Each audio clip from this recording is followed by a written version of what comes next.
ภิกษุนักบวชเฮาถ้าบวชเข้ามาแล้วถ้าภาวนาไผภาวนามันสิบ่มีผู้ใดเลวเด้มันสิบ่ไปตำหนิผู้นั้นผิดผู้นี้ถูกบ่มีผู้ใดผิดบ่มีผู้ใดถูกบ่มีผู้ใดเลวนะเพราะว่ามันสิเบิ่งเฉพาะลมหายใจเจ้าของเองแต่ว่าหลายๆอย่างที่เฮาอาจสิมีความจำความรู้จำต่างๆที่จำมาจากครูอาจารย์หรืออ่านมาหลายๆอย่างกับเฮาตั้งใจไว้อย่างหนึ่งถ้าเกิดว่าถ้ากูบวชนี่กูสิเฮ็ดแนวนั้นกูสิเฮ็ดแนวนี้ก็เฮ็ดให้มันได้ดังที่คิดไว้ซะก่อนคือว่ากูสิเดินจงกรมกูสินั่งสมาธิกูสิเฮ็ดแบบนั้นแบบนี้ก็เฮ็ดตามที่เจ้าของคิดไว้แล้วแหละอย่างหนึ่งแต่ว่าเวลาคุยกันบัดนี้ส่วนมากมันสิเอาทฤษฎีออกมาอวดมาอ้างกันให้วางไว้ซะก่อนนั่นคือความรู้จำเป็นอดีตแล้วก็ปรุงแต่งสู่ความเป็นอนาคตคือมีความหวังว่าอยากสงบแบบนั้นอยากบรรลุแบบนี้การบรรลุต้องนั้นการบรรลุต้องแบบนี้ต้องว่างแบบนั้นต้องปล่อยแบบนี้สิ่งนี้ให้ว่างไว้ก่อนอย่าเพิ่งเถียงกันเด้ออย่าเพิ่งเถียงกันส่วนมากมันก็เป็นแค่อดีตเป็นความจำถ้าเฮาเข้าใจคำว่าสติกับคำว่าปัจจุบันณขณะก็คือมีแค่รู้อยู่กับลมหายใจทำความรู้สึกอยู่กับลมหายใจทำเรียกว่ากายในกายพอแห้งแล้วทำความรู้สึกอยู่กับเวทนาในเวทนาคืออาการวิติที่มันเกิดจิตสงบแล้วความรู้สึกที่ออกจากจิตสงบเป็นอุเบกขาแผ่สานความอิ่มเอิบออกมาเป็นอาการปิตินั่นเองคำว่าจิตในจิตก็คือมีสติกำกับจิตกำกับความคิดนั่นเองมีความระลึกได้ตอนนี้เฮาบ่มีความรู้สึกอยู่ในลมหายใจตัวนี้ตอนนี้เฮาบ่มีความรู้สึกอยู่ในกายของเฮาเองตัวนี้เรียกว่าจิตในจิตหรือสติกำกับจิตส่วนธรรมหมายถึงโลกธรรมที่มากระทบมั่งในธรรมก็หมายถึงว่าความยึดมั่นถือมั่นในอารมณ์ที่พอใจหรือบ่พอใจแล้วก็ลึกเข้าไปอีกนะเห็นเครื่องกระทบทดสอบพิสูจน์หรืออุปสรรคโดยภายในมีนิมิตต่างๆปรากฏขึ้นเฮาสิพอใจหรือบ่พอใจเฮาสิกล้าหรือเฮาสิกลัวหรือเฮาสิคิดปรุงแต่งไปต่างๆนานาเพื่อให้มันเกิดความพอใจหรือบ่พอใจอันเกิดจากรูปรสกลิ่นเสียงโดยภายในนี่ก็เอิ้นว่าธรรมในธรรมบัดนี้เฮาบวชเข้ามาแล้ววางไว้ซะก่อนแล้วให้อยู่ในปัจจุบันคือรู้ลมหายใจเข้าออกหรือแล้วก็มีอาการปิติเกิดขึ้นพร้อมเรียกว่าเป็นผู้อยู่ในฌานนะพุทธเจ้าเพิ่นบ่ได้สอนหยังมากเด้ความจริงนั่นน่ะหลักแต่สิพูดถึงว่าในสมัยที่เพิ่นออกทำบวชใหม่ๆออกบวชใหม่ออกทำพิเนศกรรมใหม่ๆเลยความหวังของเพิ่นคือบรรลุโพธิญาณเพิ่นสิคิดเอาแต่โพธิญาณอย่างเดียวกูต้องสำเร็จโพธิญาณกูต้องสำเร็จสัพพัญญุตญาณเท่านั้นแล้วก็คิดเอาแต่ผลของโพธิญาณคิดเอาแต่ผลของสัพพัญญุตญาณเท่านั้นนั่นแหละเพิ่นจังอดเข่าอดน้ำเดินจงกรมนั่งสมาธิอย่างที่ว่าเป็นความหยุดอยากว่าอดเข่าที่เฮาเห็นว่าเพิ่นอดเข่าจนว่าเหลือแต่หนังห่มกระดูกมั่งเพิ่นพอไปนั่งสมาธิถึงปีหรือ6 เดือนนี่แหละปี6 เดือนนี่แหละอยู่ภูเขาหิมาลัยที่มีหิมะนั่งอยู่จังซั่นโดยบ่ต้องกินอีหยังพร้อมนั่งอยู่กับความหนาวนี่คือเพิ่นคิดจะเอาแต่ยอดอย่างเดียวแต่เพิ่นก็เฮ็ดทดลองของเพิ่นเองนั่นแหละหลายอันหลายอย่างแต่สิเว้าเรื่องการทำสมาธิในน้ำโผล่ขึ้นมาเทื่อนึงเนี่ยเพิ่นบ่ฮู้เวลาเลยว่าเวลานั้นผ่านไปนานขนาดใดแล้วก็มีสิ่งที่เฮาบ่รู้อย่างหนึ่งเพิ่นนั่งสมาธิในน้ำก็ได้เพราะว่าเพิ่นเข้าฌานเข้าสมาบัติแต่ว่าตอนก็บ่ทันบรรลุอิหยังโผล่ขึ้นมานี่บ่ฮู้เลยว่าเวลาเท่าใดนั่นแหละหลังจาก คือเพิ่นเฮ็ดเอายอดมันความหวังของเพิ่นคือยอดมันแต่เพิ่นระลึกในหลายอันหลายอย่างที่ผิดพลาดผ่านมาแล้วก็เลยมาคิดพอตอนสิเป็นเด็กน้อยอายุ7 ขวบไปงานวันแรกนักขวัญกับพ่อหมู่นั่งสนมนั่งทั้งหลายน่ะพี่เลี้ยงทั้งหลายนั่นน่ะปล่อยไว้ใต้หุมบ่าเพิ่นก็เลยระลึกนึกถึงว่าตอนนั้นเฮาเฮ็ดจังได๋น้อโอ้เฮาเข้าปฐมฌานมีวิตกวิจารปิติสุขเอกคตาโอ้เฮาเข้าทุติยฌานมีปิติสุขเอกคตาอ๋อเฮาเข้าไปสู่ตติยฌานมีสุขเอกคตาแล้วเฮาก็ตัดเข้าสู่ในฌานทั้ง4เป็นอัปปนาฌานจนเวลาบ่าย3ตะวันนั่นก็บ่อาจสามารถเคลื่อนหนีออกจากเฮาได้เพิ่นก็เลยมาเริ่มต้นใหม่ก็เลยกินข้าวบำรุงร่างกาย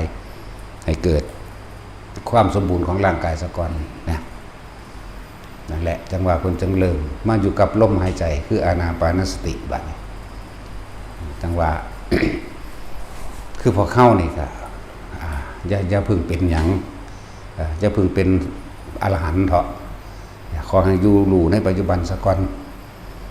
เวลาเฮาคุยกันก็อย่าเอามานะทิฏฐิต่างๆมาคุยกันมานะทิฏฐิว่าเจ้าของรู้นั่นแหละเฮาต้องยอมเฮาต้องลงที่นี่เฮานะมาทำตามระเบียบเดียวกันคือพระวินัยนั่นเองถ้าบ่รู้จักหยังก็พากันศึกษาอ่านเอาปานนี้ตอนที่เฮาบ่ทันได้บวชเฮาอาจสิคิดเอาแต่ยอดมันคิดเอาแต่ยอดว่าต้องเดินจงกรมต้องชาตินั้นชาตินี้หรือต้องมีนิมิตหรือต้องเห็นนั่นเห็นนี่หรือต้องบรรลุนั่นบรรลุนี่แต่บวชเขาว่าจริงๆแล้วมันก็มีเครื่องประกอบหลายอย่างไงบ่ตั้งแต่เริ่มบวชออกมาจากโบสถ์นะเขาต้องมาอธิษฐานผ้าใส่ผ้าแม่นบ่ล่ะผ้าอันนี้ซื้อว่าจังสี่เขาต้องมาอีมังอธิษฐานผ้าปูนั่งแบบนี้จีวรแบบนี้สังฆาแบบนี้แล้วก็ของบริวารแบบนี้เนี่ยเห็นบ่ล่ะนี่ของจริงมันมากตั้งแต่กี้บ่ได้คิดพอได้ว่าสิมีแนวจังสี่เนาะพอตมาประสบการณ์จริงแล้วว่านี่อ้าวออกเลยกล่าวคำขอบวชขออุปสมบทเสร็จสับด้วยแล้วก็ยังต้องมาอธิษฐานใส่ผ้าอีกเด้อธิษฐานบาตรใส่บาตรทรกบาตรนิสิธนะจีวรสังฆาหรือทุกอย่างเลยเห็นเขาต้องทำให้เสียสีเขาต้องทำเครื่องหมายเห็นบ่ล่ะที่เขาจุด3 จุดนั่นนี่คือของจริงมันบาตรนี่ผู้บ่บวชบ่ฮู้จักดอกหรือผู้บ่เคยเฮ็ดเป็นบวชมากก็สร้างบางคนบ่เคยเฮ็ดบ่ฮู้จักเลยก็มีบวชมาแล้วก็คือว่าบวชถือว่าห่มผ้าเหลืองแล้วก็เป็นบวชบ่แม่นเด้นั่นแหละบัดนี้เวลาเฮาสันเข้าจังซี่ก็ต้องมีคำกล่าวต้องมีการพิจารณาอาหารปฏิเวขณะสันเข้าก็ตามสัญญาก็ตามนะนั่นแหละเห็นบ่ล่ะหรือว่าเวลาเราใส่เสนาสนะหมายถึงกุฏิจังสิจังซั่นแล้วยามื้อนี้นี่คือความจริงเลยเด้บาดนี้ตะกี้มีแต่จินตนาการว่าสิเฮ็ดจังซั่นเฮ็ดจังซี่เป็นแบบนั้นแบบนี้ต้องเข้ามาสู่พระวินัยนี่เด้นั่นแหละ เวลาเฮาสิสันเข้าปฏิสังขายโยนิโสปินทวาตังนั่นไปล่ะเนี่ยบาดนี้การสันเข้าต่างๆบ่ให้มีเสียงดังบ่ให้เข้าตกปากมันค่อยๆฉันโดยละเอียดต้องเป็นนักวิชาการหรือต้องละเอียดที่ได้ต้องเบิ่งก้างให้ดีต้องเบิ่งว่าอาหารใดที่มีปะปนบ่ด้วยมีแมลงบ่มีหนอนปนของเน่าบ่หนอนปนบ่มีก้างบ่เนี่ยต้องดูแลแบบนี้เด้จังไรเพิ่นจังให้สันซ่าๆสันเป็นค่ำๆแล้วก็การกินผักจังสิเป็นผักที่มันเป็นเครือเป็นอย่างมันต้องมีการกะปิก่อนผู้อยู่ระหว่างทั้งหลังอาจสิบ่ฮู้ดอกผู้อยู่ทั้งหน้าฮู้อยู่ผู้เขาเจ้าเฮ็ดของนี้เป็นของเป็นสิ่งที่สมควรหรือยังกะปิยังกะโรหิพระว่าท่านผู้เฮ็ดกะปิหมายถึงว่าสมควรแล้วเจ้าข้าก็เด็ดผักนี่สมควรแล้วหรือหมักม่วงอันที่มีที่เกิดด้วยเครือด้วยรากด้วยเมล็ดหลายๆอย่างนั่นแหละสมควรหรือยังก็สมควรแล้วเขาจะก็เด็ดตุใส่กันนั่นคือทางหน้าเวลาเฮารับอาหารเด้เวลาเฮาไปเป็น เวลาเขาอยู่โดยนั่งหัวผู้เดียวนี่สิหูจักแนวบอกเขาบ่ล่ะแต่เขาบ่เรียนรู้พระวินัยเรานี่คือของจริงบ่แม่นจินตนาการก่อนบวชพวกบ่ได้บวชบ่ทันหูจักดอกแนวมื้อนี้นั่นแล้วก็ต้องเรียนรู้นี่ละบอกว่าจึงบอกให้ศึกษาพระวินัยซะก่อนเด้อจะพึงเป็นอรหันต์ถ้ามากเวลาสันเข่าเดถ้าอาหารอันใดมันดิบเพิ่นก็บอกให้สันเด้เบิ่งดีๆเด้อันใดมันดิบให้ยกออกทันทีเอ้าปลาแดกดิบตัวนี้อันนี้รับบ่ได้เด้อก็เอาให้เขาจะเอาขึ้นไปบ่ทันเอาไปเฮ็ดเป็นของที่สมควรหมายถึงเอาไปเฮ็ดมันสุกซะก่อนถ้าเขาจะมีเวลาก็แล่นไปขั่วให้ซะก่อนหรือปิ้งให้ซะก่อนเด้สมปลาดิบนี่ก็กินบ่ได้เด้ก้อยดิบมื้อนี้กินบ่ได้เด้นี่ตอนตัดสินตอนเราบวชตอนนั้นได้เรากินดีบ่ดีไปจับขาน้ำเขานั่นตอนเขาขาอยู่นั่นน่ะเนาะมันว่าตัดสินเจ้าเป็นแนวนั้นอีหลีเด้อนั่นล่ะแม่ว่าซั่น6 ทุ่มมาเนี่ยก้อยเดือกโลดนั่นแหละพวกบ่จักหยังมึงซั่นแล้วเฮาต้องรู้จักคำว่าวิการโภชนาสารอาหารเลยเวลาวิการหมายถึงว่าเลยเที่ยงไปคือเงาของดวงอาทิตย์เนี่ยเลยไป1 ขอมือนี่ก็บ่ได้แล้วเข้าใจบ่ล่ะตอนนี้คือเที่ยงตรงเป๊ะนี่ก็หยุดโลดนั่นแหละพระป่าเฮานักปฏิบัติทั้งหลายมันต้องสันเทเดียวกันพลาดเทเดียวก็แล้วไปโลดนี่ก็อย่างหนึ่งอาหารดิบเด้อเวลานั่งหัวบ่ฮู้จักอีหยังเขาเอาหยังมาให้ก็สะแตกไปเบิดเพราะว่าหยังบ่ว่าบ่ฮู้จักวินัยจักว่าล่ะบ่จักอะไรสิควรและบ่สมควรนั่นแหละทีนี้ถ้าสู้ว่าเป็นหมักม่วงมันติดในมานำก็บ่ได้ให้แหนเด้อบ่แม่นเอาจับมาแหนตรวจคือเจ้าของบ่ทันบวชเด้จับมาแหนตรวจจังซั่นบ่ได้ผิดเป็นอาบัติแต่ว่าล่ะความอยากความโลภหรืออกุศลจิตเขาครอบงำเพิ่นเอิ้นว่าเป็นปาจิตติมันก็แก้ได้อยู่ดอกแต่ว่าบ่แม่นเฮ็ดจนลึงจนชินจนเคยมันก็แก้บ่ได้เด้ถ้ามันอันยามหรอกรู้จักว่าล่ะโอ้บ่เป็นหยังดอกกูสิไปปงเอาบัตรเอาแม่นว่าซั่นเป็นได้บาดนึงเพราะว่าเจ้าเจตนานั่นแหละอันนึงหมักม่วงถ้ามันเป็นหมากมาเฮาก็เอาซ่อนกิมเอาทีละคำหรือบางที่เขาเจ้าก็เฮ็ดเป็นคำๆมาให้แล้วข้าวโพดที่เป็นฝักมากก็บ่ได้ให้แหนเด้อว่าแม่นแทะเอากวาดๆเด้ฟูมน้ำข้างหมู่นี้เขาเจ้าฝานมากก็มีถ้าเขาเจ้าบ่ทันฝานมากก็แกะใส่มือเอาแกะเฉพาะในมันออกใส่มือใส่ลงไปในบาตรเฮ็ดเป็นคำๆเด้บาดนี้ผักกฐินที่มันเป็นเม็ดนี่บางทีเขาดีกินแล้วเด้ยาวัตสินกรึดเลยนะบ่แม่นแบบนี้เด้อแกะออกมาแบบกรึดบ่แม่นแบบนี้เข้าใจว่าล่ะแกะออกมาแล้วเอาเป็นที่ละเม็ดเป็นในออกมาเด้อผักกฐินพวกนี้แล้วก็ผักก็ได้เป็นเครือผักบุ้งผัก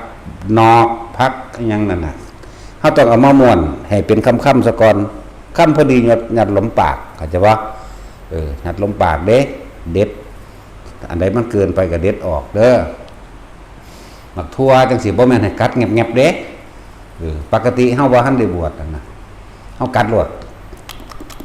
เสียไล่เข้าไปได้พี่ก็งับเข้าไปสุดกึกเด้อบ่ให้เฮ็ดจังนั้นเด้เข้าปุ้นบ่แม่นเด้อจังซี่เด้น้ำมันเข้าตาเข้าหูดังแม่พวกนั้นบ่ได้เด้อเฮ็ดเป็นค่ำๆน้อยๆจักว่าล่ะพอดีม่วนใส่เฮ็ดว่ามันยากคือหยังนี่เด้บ่แม่นว่าบ่ได้ยากเด้ก่อนบวชว่าสิเฮ็ดจังซั่นจังซี่สิเทศแล้วมันสิเป็นอรหันต์จะเพิ่งให้มันผ่านบันไดนี้ซะก่อนที่เฮาคิดไว้บวชเข้ามาแล้วมันนี่ประสบการณ์จริงแล้วนี่คือจริงละบัดนี้ข้าวปุ้นเฮาก็เฮ็ดเป็นค่ำๆม่วนๆเอาสั่นแหละตีนไก่บาดนี้ปิ้งซีนหยาบๆเด้อ ปิ้งซีนหยาบๆหรือว่าหยาบบางที่กระดูกหมูติดกระดูกเนาะแหนเด้เป็นปิ้งมาเป็นทอดมามื้อนี้อย่าเฮ็ดเด็ดขาดเข้าใจว่าล่ะตะกี้แต่มันเคยคิดความเคยชินเนาะมันแหนโดนแล้วมันแซ่บยังตัวยำดูพร้อม เมื่อหมูยำปลาก็จะว่าล่ะ เสียงยำหมูยำปลาก็ว่าได้เด้ยำกวาบกวาบมานะแต่ค่อยๆเห็ดจ้ะหมูยำปลาก็คือหมายำปูนั่นแหละไม่ใช่ว่าล่ะ นั่นแหละค่อยๆแทะเอาทำมันบ่ได้กินน้ำอื่นก็ได้ตัวนั่นว่าสั่นนี่คือสิ่งที่สมควรและบ่สมควรเพิ่นเรียกว่ากัปปิยังกะโรนี่อันนี้ถ้ามันสมควรแล้วหรือตัวเฮาเองก็ต้องสมควรในตัวเองพร้อมเด้เบิ่งพวกผักพวกอิหยังก็แล้วแต่เฮ็ดเป็นค่ำๆน้อยๆเอาเด้อค่อยๆสันไปนี่คือของจริงละบัดนี้ตะกี้ของจำเอาแต่ยอดจำเอาแต่ชาตินั่นชาตินี่เขาสมาบัติแบบนั้นเขาสมาบัติแบบนี้ชาติ4เป็นจังซี่ชาติ5 6 7 8เป็นแบบนี้นี่โลดสมาบัติหัวหน้าป้าโตกูจังเฮ็ดบ่เป็นอยู่หลายปีบ่แห้งแล้วเป็น10หรอ นี่คือของจริงแหละบัดนี้จักว่าล่ะ หลายอย่างอยู่เด้ทุกอย่างต้องมีการพิจารณาก่อนเพราะว่าภาษาเฮาเป็นหนังสือที่แจกไปกับพากันอ่านเบิ่งคำกะปิต่างๆคำอธิษฐานใส่บาตรใส่ผ้าปิดฝีปิดแผลอย่างต่างๆคือพาสเตอร์นี่อยู่ในหมวดของผ้าปิดฝีเด้อพากันเวลาเป็นบาตรเป็นนั่นนี่สิปิดก็ต้องอธิษฐานใส่ก่อนเด้มันวางได้แล้วละมันหลายชื่อว่าไรอันนี้ผ่าพันแผลผ่าพิษผีมื้อนี่คือพาสเตอร์มื้อนี่เฮาต้องอธิษฐานก่อนเด้เฮาจังเอามาปิดได้เด้บ่แม่นตรวจตาดซะเลยกินยาก็เหมือนกันเด้อีหยังล่ะกิลานะปัจจยะเภสัชชะปริคาโรเด้บ่แม่นกินไปเลยเด้นั่นแหละจึงบอกว่าทุกองค์บวชเข้ามาถ้าผู้ใดสิอยู่บ่มีกำหนดหรืออยู่ตั้งใจไว้ว่าบ่มีกำหนดหรือตลอดไปหรือตลอดชีวิตก็จะพึงว่ามันห่อนมันใหม่อยู่ของ ขออยู่ไปเรื่อยๆบ่มีกำหนดคืออันนี้จะไปตั้งสัจจะส่วนมากมันเฮ็ดบ่ได้มันทางมีแนวโลดดอกมาห่อนมาใหม่เจ้าของเองเป็นผู้ว่าเองนั่นแหละเรื่องสั้นไปเรื่อยๆส่วนผู้ว่าอาจจะมีกำหนดในการว่า15มื้ออาทิตย์นึงหรือ15มื้อหรือเท่าไรก็เล่งภาวนาเอาโลดอันแนวมื้อนี้ก็ถามหมู่เอาเขาเจ้าหังสิพาถามพี่เลี้ยงเขาเจ้าหังสิพาวาเอาดอกแต่ว่าของสำคัญแน่ก็คือคำแสดงอาบัติคำแสดงอาบัติแน่คำพิจารณาอาหารคือคำอธิษฐานผ่านี่เบื้องต้นตัวนี้เห็นมันได้ซะก่อนอันอื่นๆการก้าวคำนั้นคำนี้หลายๆอย่างที่มันมีในหันเอาเฉพาะของสำคัญที่ใส่ได้ซะก่อนพวกกาวามีกำหนด15 มื้อเดือนนึงจังสีนาก็ค่อยๆเบิ่งเขาเจ้าไปนั่นแหละสำหรับผู้ว่าตั้งใจไว้แล้วในใจกูนึกไว้ตลอดชีวิตกูบ่เอาอีกแล้วก็อย่าเพิ่งไปออกปากว่าผมจะเอาตลอดชีวิตผมสละออกเบิดแล้วฮอดเมื่อบวชหนีซ้ำก็มีหนีกลางคืนก็มีมันมีรถด้วยจากแนวใดแล้ว6 ทุ่มหาบางคนเขากำลังสิพาขึ้นรถไปบวชเห็นตั้งแต่ขับรถออกหนีแล้วก็มี เพิ่งตลอดชีวิตคือบ่บวชตลอดชีวิตนั่นแหละมันสิกลับกันเด้ซั่นพวกว่าตลอดชีวิตว่าสิบวช ตัวจากหัวคือยังเบื่อมันว่าธรรมดาเด้ตอนฟังธรรมนี่ตอนเพิ่นภาวนาเพิ่นเว้าสภาวะปรากฏการณ์ต่างๆที่เพิ่นไปพบไปเจอโอ้มันฮึกเหิมขึ้นเด้เนาะกูจะเอาเดี๋ยวนี้เข้าศรัทธาแบบบั้นแห้งเกินไปขาดการพิจารณาไตร่ตรองความเป็นจริงหลายอย่างมาเดี๋ยวมันฮึกเหิมจะเอาว่าสั่นดัดไปนั่งสมาธิ5 นาทีวันหอดสั่นปวดแอวแทะมีแต่ความคิดจากว่าล่ะความคิดเอาสังว่าเวลาเฮาฉันอาหารก็ให้เบิ่งอาหารดิบก็บ่ให้กินบ่ให้สั่นก้อยกุ้งก้อยงัวเว้ยหลวงพ่อนี่หังมักคักแล้วก้อยงัวหน่อยกี่ปอหังแซ่บหอมหวานอร่อยพุ่นแล้วเนาะแต่แล้วเข้ามาแล้วมันบ่อยากหยังเลยเด้ล่ะแนวจังซั่นคือมันละของมันไปเลยเดี๋ยวมันก็แปลกอยู่เด้ตัวก้อยกุ้งบ่ก้อยปลาซิวดิบมื้อนี้ลองเบิ่งแม่มักคือหยังนี่บัดว่าเข้ามาแล้วมันซื่อๆอยู่เด้มันบ่ได้คิดอยากหยังเลยอาหารที่เคยกินก็บ่อยากเด้ แต่มันเป็นจังซั่นแหละมันเป็นของมันนั่นแหละลองเบิ่งแม่ศกเหล็กลาบเลือดอำเป็ดพวกนี้มันคักคือหยังนี่เด้นั่นแล้วแต่มันบวกเข้ามาแล้วมันก็เป็นของมันเองก็มันคายออกไปเลยจังซี่นะแต่พวกเฮาตัวบ่ทันได้บ่ทันได้เข้าใจอิหยังหลายอย่างประสบการณ์อิหยังบ่ทันมีก็อย่าพึ่งให้ศึกษาเอาซะก่อนนะเฮ็ดเป็นค่ำๆเนื้อที่มันนั่นก็ฉีกออกมาพร้อมได้บ่ให้แห้งบ่ให้กัดเด้อหมักม่วงก็เฮ็ดเป็นค่ำๆข้าวโพดเป็นค่ำๆหมักทั่วก็หักออกเอาจักแค่ขาพอดีมันยัดปากได้นะบ่ต้องบ่แม่นกัดแงบๆๆๆคือตะเกาเฮาเคยชินนะนั่นแหละของดิบอันใดที่เป็นกะปิมะพริกมื้อนี้ก็กินไปถึงว่าให้ถามว่ามันเฮาสิปฏิบัติธรรมโดยภายนอกเขาบ่จักวินัยนั่นมาเพียงใดก็ช่างเช่นว่าให้พระพี่เลี้ยงพระพี่เลี้ยงไปนั่งแทรกไว้เวลาอันใดเขาเจ้าสิผิดให้บอกแต่ว่าให้เฮายอมรับว่าเฮาบ่ฮู้เด้อผู้บวชใหม่แม่นเจ้าสิ80ปีก็ตาม70ปีก็ตามแม่นผู้นั้นแค่21ปีแต่ว่าเพิ่นบวชก่อนก็ต้องฟังเพิ่นเด้เฮาเป็นน้องให้ยอมรับกันตรงนี้มารดาเป็นคือพระวินัยบิดาคือพระธรรมแล้วเรื่องพระธรรมและวินัยนั่นแหละจะเป็นศาสดาแทนเราตถาคตบัดนี้ผู้ใดบวชก่อนแล้วก็เป็นพี่นะให้ฟังกันเพราะว่าเฮาบ่ทันได้รู้ก็ต้องศึกษาจากผู้รู้นี่รู้พระวินัยเบื้องต้นไปบ่ให้อย่าเอามานะทิฏฐิว่าเจ้าของรู้ธรรมมาเด้ถ้ารู้ธรรมธรรมะธรรมโมพวกอรหันต์หัวโนหมดมันบ่แม่นได้มันตีกันจักว่าล่ะ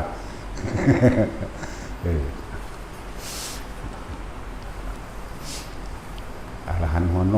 ธรรมโมธรรมะจักว่าล่ะพวกนี้เอาวางความรู้ตรงนั้นไว้วางไว้แล้วให้อยู่ในปัจจุบันให้มันได้เถิดนี่คือแนะนำเบื้องต้นกินน้ำก็ให้นั่งเด้เหี่ยวก็ให้นั่งเด้เวลาเฮาฉันน้ำกินน้ำนั่งลงซะก่อนกินแล้วก็ให้ถือไปนำแล้วก็ถ้ามันบ่เบิดก็ต้องถือไปนำต้องปิดไว้ห้ามกินน้ำต่อกันเด้เข้าใจบ่ล่ะของไผของมันเด้กินน้ำต่อกันเลยผู้นี้กินแกะตามธรรมดาทั้งโลกมันบ่ซั่นเอ้าบ่แม่นบ่ถูกเด้อบ่ได้กินต่อกันเด้ของไผของมันกินแล้วต้องเก็บต้องเมียนต้องมีถังขยะมีถุงขยะข้างกุดไผกุดมันเวลาเฮากินน้ำสันน้ำเฮาก็ต้องนั่งสันนั่งกินเด้เหี่ยวเฮาก็ต้องนั่งก็เหี่ยวได้มันยืนใส่เด้จักว่าหลังอาบน้ำห้ามปลาหำอาบน้ำเด้อเฮามีผ้าอาบน้ำแล้วตอนเฮาบ่ทันเข้าพรรษาเฮาบ่ทันอธิษฐานเป็นผ้าอาบน้ำฝนดอกเฮาเป็นอธิษฐานเป็นบริวารจักว่าปริวาระเข้าใจว่าล่ะพวกนี้คือสิสอนให้แล้วละมุ่งพาไปเลี้ยงสอนให้แล้วเป็นผ้าบริวารหลังจากเข้าพรรษาจังอธิษฐานเป็นผ้าอาบน้ำฝนเป็นจักเป็นวัสตุนั่นแหละจังเบาอีกแบบนึงเด้หลังจากออกพรรษาแล้วก็ให้ปัจจุทรามิหมายถึงปัดออกให้ทำความคลายออกซะก่อนแล้วก็คลายออกแล้วก็อธิษฐานมาเป็นผ้าบริวารเข้าใจว่าล่ะการนุ่งห่มสบงให้เลื่อยสะดือขึ้นมาจากยังหน่อยจาก1ข้อมือ1องคุรีการนุ่งห่มในสบงให้เลื่อยสะดือขึ้นมาอย่าลงไต่สะดือแล้วก็ความสวยความงามมันเพิ่นก็ว่าให้อยู่พอดีครึ่งแข้งถ้าเลื่อยลงมากก็บ่ให้มันลามขนาดนั้นแหละมันเลื่อยลงมากก็ได้อยู่ถ้าเขินขึ้นไปเลยครึ่งแข้งว่ามันดูบ่งามถึงหัวเข่าเดี๋ยวบ่งามหรอกดอกเอาประมาณพอดีพองามคืออยู่ครึ่งแข้งเบิ่งหลวงพ่อใส่รถก็ได้อยู่จังซี่ตลอดเลยแล้วก็บ่ค่อยใส่ผ้าอาบน้ำฝนหรือผ้าสำรองปานใดซ้ำมีแต่สัตว์โตกิ่งไปโลดแต่ว่าก็บ่เป็นหยังใช้สำรองก็ได้เพราะว่ามันก็กันเปื้อนบางคนก็มีผืนเดียวผ้านี่ก็ก็มีแค่ใส่โตกิ่งกับตัวสำรองมีแค่เท่านี้นึงบ่ได้เก็บเด้มันเท่าไรพรรษาแล้วก็แค่นี้แหละมันเป็นทั้งสี่มันหกมันจักสิเอาไปใส่ยังกระรอกนะเป็นสั้นคือไว้เด้อลงสบงเลื่อยสะดือขึ้นมาแน่ กะเอานั่นแหละระวังครึ่งแข้งนี่เป็นสวยงามมากแล้วกับครึ่งแข้งเขาเองกับเลยสะดือว่าจะตำไตสะดือมันผิดเป็นเฮาสิเห็นในอันโทรทัศน์พัดลมนั่นว่าเขายังใส่ยังสิจะไปเห็ดน้ำเขาเข้าใจว่าล่ะหรือบางที่เขาก็เห็นพระผู้ใหญ่พ่อแม่ครูอาจารย์ผู้บรรลุก็จะไปเทียบใส่เพิ่นจะไปเทียบใส่เพิ่นเด้แต่ก็ไปใส่มาใส่ก็ใส่ผ้าปกไหล่นำเด้อจะโซ่ไหล่นะผ้าปกไหล่เวลาเขาบ่ใส่ผ้าจีวรคุ้มไหล่ไปนำเอาไว้เสร็จเงื้อเอาไว้เสร็จหน้าเสร็จตาน้ำแน่นั่นแหละเอาไว้ปัดนั่นปัดนี่ก็ว่าไปเขาในบ้านเขาก็ต้องห่มคุ้มก็ว่านะก็ในบ้านแต่เดินป่าตุดงก็ยังหนึ่งดอกอันนี้ว่าถ้าได้ฮอดบุญดอกเอาพวกบวชใหม่ซะก่อน ถ้าที่มาบวชใหม่น้ำหลวงพ่ออยู่เดือนนี้บางองค์14-15 พรรษาเด้มาบวชใหม่เขาเจ้าคิดสมัยเขาเจ้าที่บวชมาเก่าก่อนอันใดหลวงพ่อบอกว่ากูผิดบัดไม่จักว่าล่ะแม่มึงกูนี่วะแต่ว่าทุกคนแก้ตัวเองแก้ไขตัวเองได้เด้แก้ไขได้แก้ตัวนี่ได้ไฟแก้ไขได้ทุกอย่างแก้ว่าล่ะไฟหยังก็ไฟนรกนั่นแล้วแก้ตัวจักบ่อันแหละบางองค์หลายปอท่ออยู่ก็มีจักบ่จบสูงก็มีแต่ว่าเขาเจ้านั่นมาสำนึกได้ที่เฮ็ดมานี่ผิดบัดมีแต่ความเร่ามีแต่ความร้อนหลายอย่างเขาเจ้าย่อมสละศึกมาบวชใหม่เป็นพระน้อยเป็นพระบวชใหม่เป็นพระหากะเกิดนี่คือเขาเจ้ายอมรับความจริงว่าเขาเจ้าผิดบ่ได้น้อยเด้14-15 พรรษามันก็มีเด้เขาเจ้ามาบวชใหม่เป็นพระนาวกะเสยอยู่ก็มีนั่นแหละแต่เฮายอมรับความจริงเพราะเฮาสิเอาดีให้ได้ในศาสตร์นี้เฮาก็ต้องยอมรับความจริงว่าเฮาสัมพ่อว่าผู้ใดเว้ายังให้กูศูนย์นั่นแหละจังซี่นะนี่แหละตัวละมันอยู่โมโหพอใจกับบ่พอใจนี่แหละดิ้นรนแสวงหาพิมพ์ซ่องนั่นนี่ซื้อหวยซื้อเลขแม่นบ่ล่ะขายเฮ็ดกระตุดกระตัดของขังดูหม้อดูเลิกดูงามยามดีนั่นนี่สารพัดนั่นแหละพระเจ้าสารภาพตัวเองพระเจ้าศึกมาแล้วเขาเจ้ามาบวชใหม่บ่ล่ะเจ้าว่าบางที่ถามจักพรรษา4 พรรษา5 พรรษาบ่แม่นว่าเขาเจ้าบ่เคยบวช10 กว่าพุ่นแต่มันสิรวม20 กว่าคนก็มีบ่ล่ะแต่ว่าเขาเจ้าก็ยอมสารภาพแล้วเขาเจ้าบ่แสดงตนดอกว่าเอาหาก็บวชแล้วก็แล้วไปเบิ่งเขาเจ้าบวชมา14-15 ปีว่านี่ผมบ่ฮู้เลยในแนวนี้ว่าซั่นเอา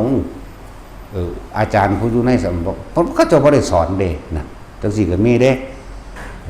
ก็เฮ็ดจังได๋ซั่นก็อยู่ไปจังซั่นแล้วว่าซั่นเพราะว่าเอาบุญพระเวทเนาะก็เอาน้ำเขาว่ากฐินเนาะก็เฮ็ดน้ำเขาว่าพิมพ์ซองก็พิมพ์น้ำเขาบางเขาเจ้าก็จัดมองนั่งให้เบิ่งหมอล่ำหมอร้องไปนั่นไปนี่เฉยอยู่ก็มีว่าล่ะนี่เขาเจ้ายอมรับได้ว่าโอ้ตายแล้วกูบาดนี่นะนั่นแหละบ่ฮู้จักได้อย่างอยู่เด้ที่เขาเจ้าบ่ฮู้จักแต่ว่าสวดงานศพได้อยู่กุศลธรรมะได้อยู่ อายันจะโคทักขินาทินนานี่ได้อยู่สวดงานนั้นงานอันนี้พอได้อยู่แต่ว่าบอกให้สวดธรรมจักรให้สวดอนันตรสูตรสวดอธิตปริยไม่รู้บ่ล่ะปฏิจจสมุปบาทฮู้บ่ไม่รู้อีกแม่มึงบาดนี่อริยสัจสี่ก็ไม่รู้อีกเอาเนี่ยมันหัวใจศาสนาอยู่ในอริยสัจสี่อยู่ในปฏิจจสมุปบาทนี่เด้ว่านี่เด้หนทางออกจากทุกข์นี่เด้หนทางพ้นทุกข์มันเป็นแบบนี้สบัดแบบนี้เด้ว่าจากแล้วก็จะพาเห็ดก็เห็ดไปนะฮะแล้วฮอดเดือน5 เดือน6ก็เลี้ยงผีเลี้ยงสางนางใหม่น้ำเขาเทวดาน้ำเขานั่นแล้วนั่นแหละบ่ฮู้จักพวกเฮาก็เหมือนกันถ้าบวชไม่อย่าพึ่งเป็นอรหันต์ เอานี่ซะก่อนเบิ่งพระวินัยเบื้องต้นนี่ซะก่อนเด้อนี่ลงสู่สนามจริงแล้วตะกี้สนามจำความรู้จำกับความรู้จริงมันก็ละอย่างกันแล้วถึงว่าแนะนำให้ในเบื้องต้นอาบน้ำให้ใส่ผ้าอาบน้ำเด้ออย่าไปปาหำอาบน้ำนั่นแหละ มันก็แก้ได้อยู่ดอกเรื่องแก้อาบัตินั่นนะมันก็แสดงได้อยู่แต่ว่าถ้าจงใจแก้บ่ได้เพราะว่าเขาเจตนามันก็ละอันกันที่แรกมันทำด้วยความไม่รู้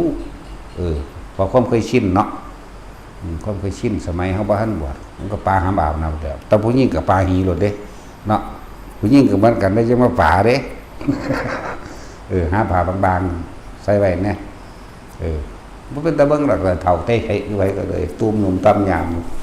นั่งท้องก็วันน้องง้ออยู่ไว้ก็เลยเนาะ สมัครให้สาหอยอุ้มหนุ่มอ้ำยามอยู่ไปก็เลย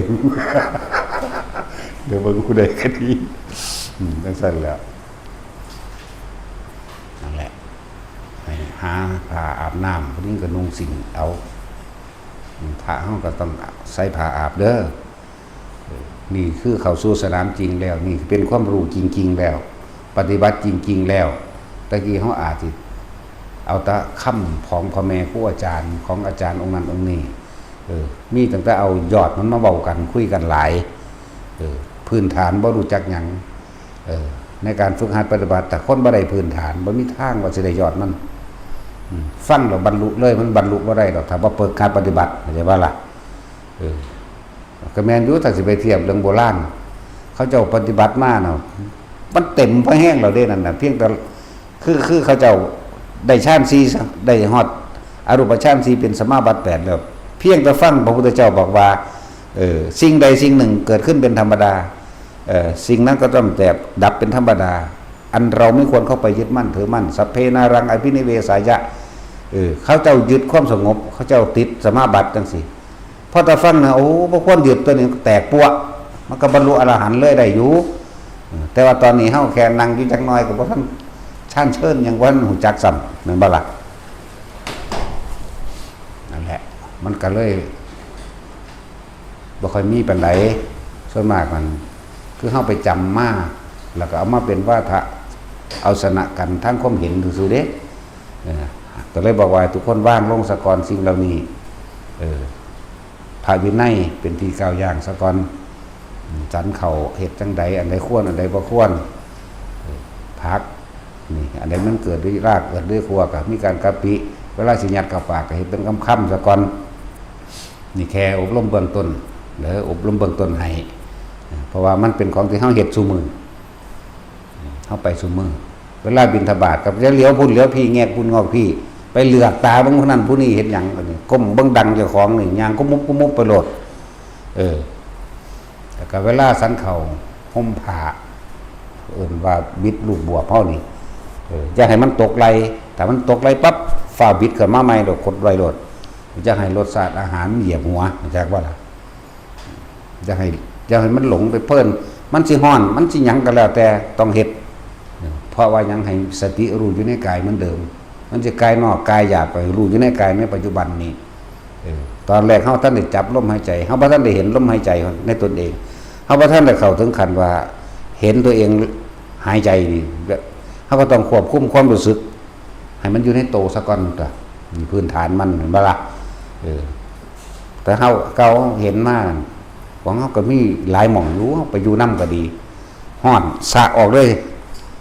ใครตอนบ่ถอดฮอดอังสะพร้อมสะออกนำว่าสั่นม่วมมามอยู่เฮาก็บ่ปากเฮาก็แต่เฮาก็รู้อยู่แม่พูนค่ำหลวงตานั่นล่ะรสชาติอาหารเหยียบหัวมัน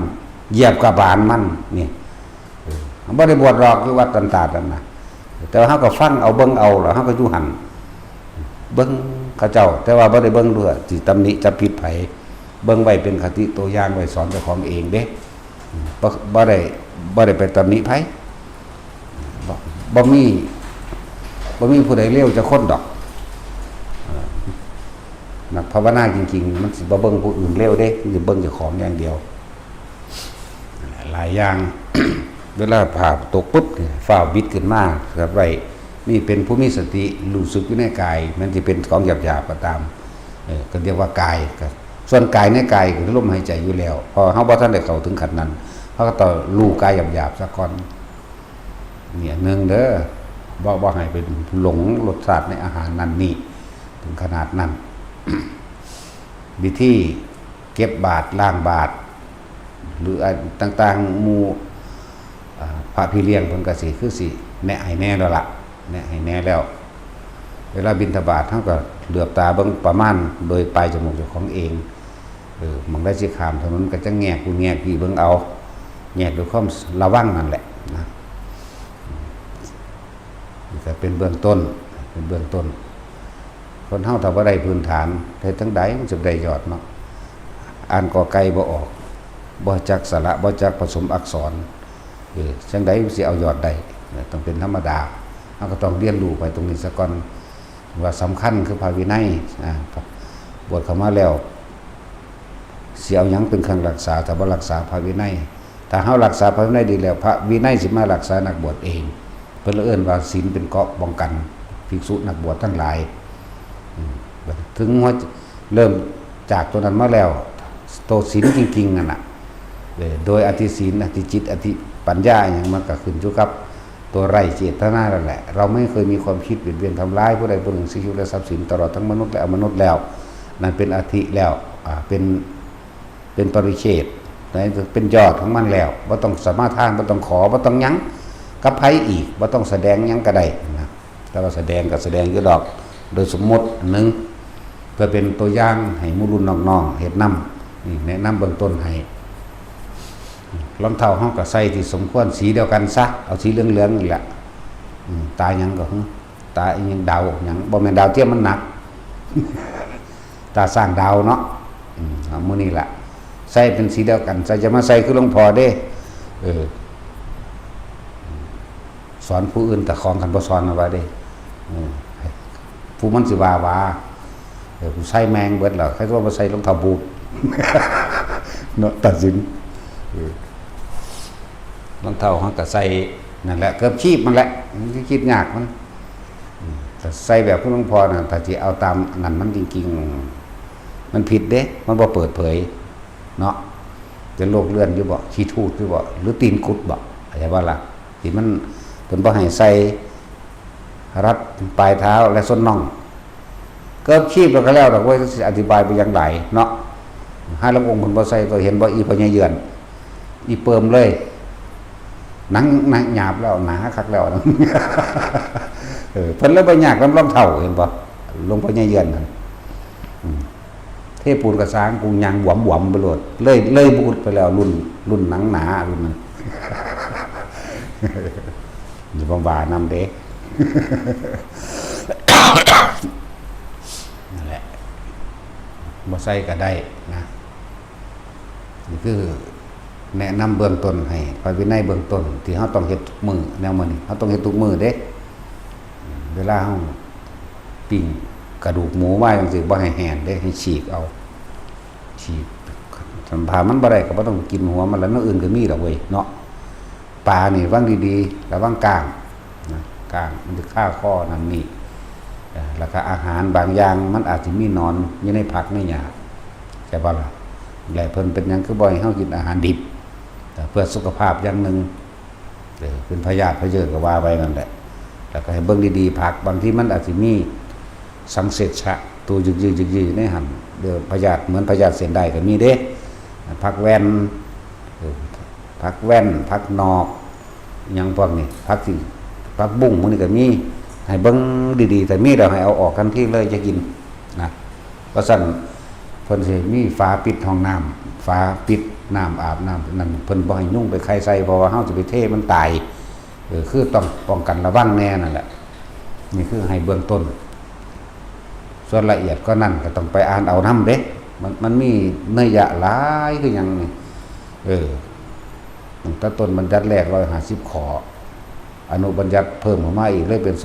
227แต่ว่าโดยอเนกปริยายนี่เป็นพันๆเข้าใจว่าล่ะเป็นสั่นเฮ็ดหยังบ่ได้เลยบวชเข้ามาปุ๊บต้องเป็นคือพระพุทธรูป แต่นั้นคือเป็นเกราะป้องกันเฮาเองเฮาต้องเฮ็ดนี่เด้อพวก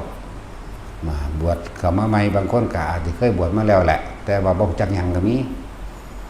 บ่รู้จักก็มีจริงๆต้องยอมรับตัวเองคือว่าศาสตร์นี้เฮาสิเอาดีให้ได้นั่นแหละแต่เฮาตั้งใจมาแล้วเวลาคุยกันก็อย่าคุยแต่เรื่องอันที่มันสูงๆหลายเนาะเอาพื้นฐานให้มันได้ซะก่อนเถาะแต่สิเว้ากันตามจริงแล้วคนภาวนานี่มันสิบ่ไปตำหนิไผดอกบ่มีผู้ใดเลวเลยแม่นบ่เพราะว่ามันสิเบิ่งอยู่กับลมรู้อยู่กับลมหายใจของเจ้าของเองสิบ่ไปตำหนิไผนั่นแหละ จะพึงเอาความรู้มาอวดกันมันจะเป็นคือเพลงเขาว่าเด้เนาะยังนักบวชเจอกันก็อวดคำสอนเทศนาเด้อส่วนหมาเจอหมาก็อวดเขี้ยวอวดฟันเลยเนาะ มันกับสิแมนจังสันอีรีนั่นแหละอย่าพึงอวดคำสอนเทศนาเมื่อว่าเนี่ยเบิ่งพระวินัยของตัวเองเบิ่งความเรียบร้อยของตัวเองอันใดขาดตกบกพร่องผ่ามันนี่ถ้ามันขาดไปยิบเป็นยังเพิ่นคือให้พกเข็มนั่นแหละถ้ามันขาดบางที่ฉีดยามันเหี่ยใส่เลยมันก็ขาดเร็วอยู่เด้เนาะก็เฝ้ายิบเฝ้ายุ่งไปโลดตาบใส่โลดแต่ว่าตาบเท่ๆจะไปหาเห็ดเด้มันขาดอีหลีเด้เด่นต้น โอ้ยบักงาเดี๋ยวเอาอีกแล้วว่าบักขาดแต่ว่ากูตาบใส่ซื่อๆมันจังขัง เขาก็เน้นต้นก็หลวงพี่ต้นนั่นแหละครูบาต้นนั่นแหละมัมต้นนั่นแหละหลวงพี่ต้นนั่นแหละใจว่าแมงไปสุแนวล่ะได้เลยตัวตะปอมันก็ได้อยู่ไหมเนาะ ยิบเท่าไรสีพวกยังเพิ่นจะไปเห็นนี่ยังเฟดยังอัน walk for faith ยังเป็นอันนาคือไล่มันเป็นยางเฉพาะเนาะ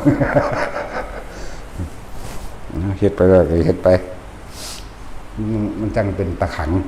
เนาะบาดนี้ก็ไผสิตาบอันยังไอ้สังฆาติเตะเงินจะไปหาเฮ็ดได้พอเลยเด้มันได้มาแล้วได้ก็ใส่ตรงนั้นเดี๋ยวไปดับประดามันเด้ประดับประดาอันนั้นอันนี้ผิดเด้อจังอกุศลให้เกิดในจิตเทศให้เกิดราคะเข้าใจว่าล่ะ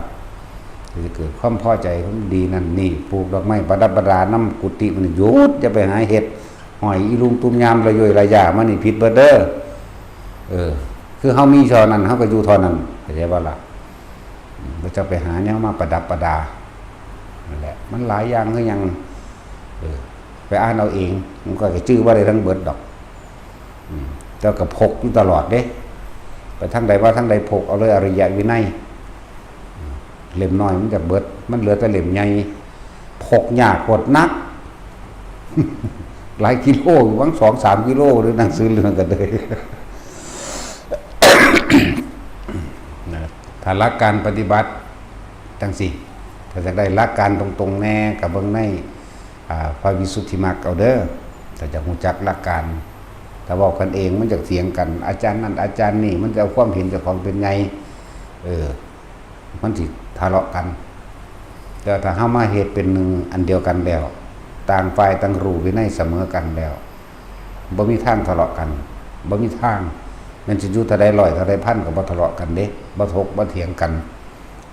แม้กระทั่งการภาวนานี่อยู่นำกันนี่อยู่เท่าใดร้อยก็ได้อยู่เท่าใดพันหมื่นแสนสมัยตะกี้อยู่เท่าใดร้อยอยู่เท่าใดพันอยู่เท่าใดหมื่นเด้เขาเจ้าก็บ่ค่อยทะเลาะกันมีแต่ต้นบัญญัติเท่านั้นที่ทะเลาะกันพ่อตาเขามารู้ซึ่งแล้วความอวดดีอวดเก่งความเข้าใจว่าตัวเองเป็นผู้มีความรู้คนเอิ้นว่ามีมานะทิฏฐิความที่ไปติดความยำย่องสรรเสริญก็เลยถกก็เลยเถียงกันเห็นบอกเวลาพระพุทธเจ้านี้บ่มีผู้ใดใส่บาตรให้กินแม่นบ่ล่ะผู้ใดก็เก่งผู้ใดก็เก่งก็เพราะว่ามันเก่งนั่นแหละมันจังพากันมาเกิดอยู่ดีเนาะนี่ตะบักเก่งๆเบิดละไผก็เลย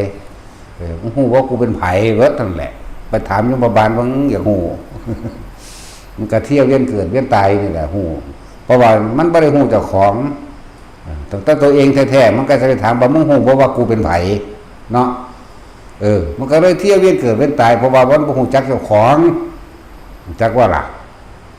นาดาโลกมันเป็นจังซั่นตัวเองแท้ๆยังบ่ฮู้จักตัวเองนั่นว่ามันไปถามผู้อื่นมึงฮู้บอกกูเป็นไผกำปั้นเขาก็ใส่ขุมตาเอาตัว บางคนก็ฆ่ากันตายติดคุกพิกงพิการก็เพราะว่าไปถาม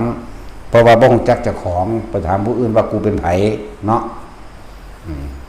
ธรรมะพุทธเจ้าให้รู้จักตนรักษาตนเด้แม่นบ่ล่ะให้รู้จักตนเองอยู่ถามแต่ละคนเอาบ่ฮู้จักจำได้ว่าเจ้าของเกิดวันใดแม่นบ่ล่ะบางคนอาจสิเถียงเป็นหยังสิบ่ฮู้จักวันเกิดเจ้าของเด้แต่หลวงพ่อถามว่าไผบอกพ่อบอกแม่บอก บางคนแม่ตายญาติบอกหรือพยาบาลเขียนไว้แขนเกิดวันที่เท่านี้แม่นว่าซั่นนะแต่ตัวเองบ่รู้จักฮอดตัวเองบ่รู้จักตัวเองแต่วันเกิดพุ่นใหญ่ขึ้นมาแล้วก็ยังไปถามผู้อื่นอีกบ่ฮู้บ่กูเป็นไผเขาฆ่าตายซ้ำพญายมบาลบอกแล้วบัดนี้มึงเลวจังซั่นจังซี่มึงไปนรกขุมนั่นขุมนี่ไปฮู้ซะบัดนี้ว่าเป็นไผเนาะนั่นแหละจะคิดได้เมื่อสายไปแล้วต้องรู้จักตนเองเด้อฝึกตนเองรู้ตนเองแต่เฮาต่างฝ่ายต่างเบิ่งตนเองรู้ตนเองรู้ลมหายใจตนเองเบิ่งกิริยามารยาทของตนเองอยู่เสมอบ่มีผู้อื่นบ่มีไผผิดบ่มีไผถูกบ่มีผู้ใดเลวจักคนเลยมันสิเบิ่งเฉพาะเจ้าของเองและธรรมะเพิ่นให้เบิ่งตนเองพึ่งตนเองอย่าไปจับผิดไผจับผิดใจตัวเองเพราะว่าเฮาผิดพลาดมามากแล้วเที่ยวเวียนว่ายตายเกิดนับประมาณสงไขบ่ได้อยู่เด้นี่มีโอกาสแล้วบางคนก็มีความผิดเยอะแยะมากมายทั้งโลกเพราะอวดดีอวดเก่งหลายๆคดีที่มีผ่านมาก็ดีเมื่อได้โอกาสแล้วก็จงให้โอกาสตัวเองมีพุทธศาสนาท่านได้ที่ให้โอกาสกับคนผิดเห็นบ่ล่ะนั่นแหละทีนี้เฮาสิบ่ผิดพลาดเฮาก็ต้องควบคุมความคิดตนเองนั่นแหละจังว่าแนะนำแม่นว่าพระวินัยเบื้องต้นสำคัญเด้ มันแม่นว่าสำคัญมากๆนั่นแหละเพราะสันปฏิบัติธรรมและวินัยเป็นศาสดาแทนเราตถาคตความจริงคือเฮาต้องยอมรับตัวเองว่าเฮายังทันละบ่ได้ละตัวใดอารมณ์ความรู้สึกในความพอใจและไม่พอใจสองอย่างนี้คือธรรมคือความจริงของตนเองพระวินัยนั่นแหละสิเป็นทางเดินให้เฮาพระวินัยเป็นแสงสว่างเป็นทางให้เฮากระทำตามเพื่อให้ความสำรวมระวังในความคิดเจ้าของบ่ให้มันออกไปตำหนิผู้นั้นเตือนผู้นี้บ่เอาให้มันออกไปคอยสังเกตการกระทำคำเว้าของเจ้าของเองนะเบิ่งแล้วมันก็คอยน้อมเข้ามาพิจารณาในความคิดเจ้าของเองเฮ็ดไปให้มากก็จับความคิดเจ้าของได้ดอกนั่นแหละตัวการพาเกิดกับความคิดนั่นแหละจังมาเอาเพิ่นก็บอกแล้วมันก็สอนแล้วเรื่องอานาปานสติมันก็สอนย้ำอยู่ซั่นบ่ได้บอกแต่อานาปานสติอานาปานสติคนปฏิบัติจริงๆประสบการณ์จริงๆลมเย็นเข้าเย็นออกอยู่ในแผ่โพรงจมูกและอาการปิติต่างๆเกิดขึ้นบางครั้งก็ขนลุกขนพองสยองก้าวเรียกว่าขุทกายปิติบางครั้งฟังธรรมหรือเห็นบุคคลที่เฮาศรัทธาหรือแม้กระทั่งแค่เห็นพระพุทธรูปเห็นพระกาสาวพัสจังสิได้ยินได้ฟังธรรมบทใดบทหนึ่งกระเทือนเข้ามาเกิดอาการปลื้มจิตน้ำตาไหลก็มีเด็กเนี่ยโอ้อันนี้เองราคานิกาปิติบางคนเข้ามาอยู่กับลมหายใจดีแล้วจิตมันตั้งมั่นในระดับหนึ่งเพียงแค่ปฐมฌานนั่นแหละบางคนก็เกิดอาการโยกซ้ายขวาโยกหน้าหลังสิหรือคล้ายๆกับว่าตัวเองหมุนช้าๆหมุนนิ่มๆนี่เรียกว่าภารณาปิติบางคนก็เกิดเห็นแสงสว่างปุ๊บพับเรียกว่าโอกันติกาปิติบางคนก็ดูดังว่ากายลอยขึ้นหรือพองขึ้นทีนี้ก็เรียกว่าอุพงคาปิติเป็นดูดังว่ากายลอยขึ้นนี่ประสบการณ์จริงๆมันแต่คนที่อยู่กับลมจริงๆเดี๋ยวสิ่งแล้วนี่จะคอยพามาเองคอยพามาวันนี้ความคิดก็จะปุ่งแต่งนึกโอ้ยมันหยังวะผีบ่าวะอันนั้นอันนี้แล้วก็ไปยึดไปติดในแสงสว่างไปยึดไปติดในการรู้เห็นของแปลกประหลาดต่างๆที่จิตมันสร้างขึ้นเองมันสิก็มีและนี่คือความจริงเวลาเฮาปฏิบัติมันสิมีสิ่งเหล่านี้มาประกอบอยู่แล้วนะ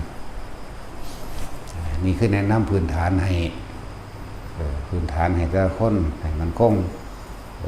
จะพึงว่าเจ้าของรู้จะพึงว่าเจ้าของละได้เด้พวกเข้าใจว่าตัวเองดีนั่นน่ะคนเลวจักว่าล่ะบ่จักว่าเจ้าของเลวเด้นั่นว่านั่นแหละจังว่าเบิ่งในความผิดเจ้าของก็ยังบอกอยู่เรื่อยๆดอกอันเรียกว่าการที่สิละที่เลสตัณหาละตรงในละอารมณ์นั่นแหละ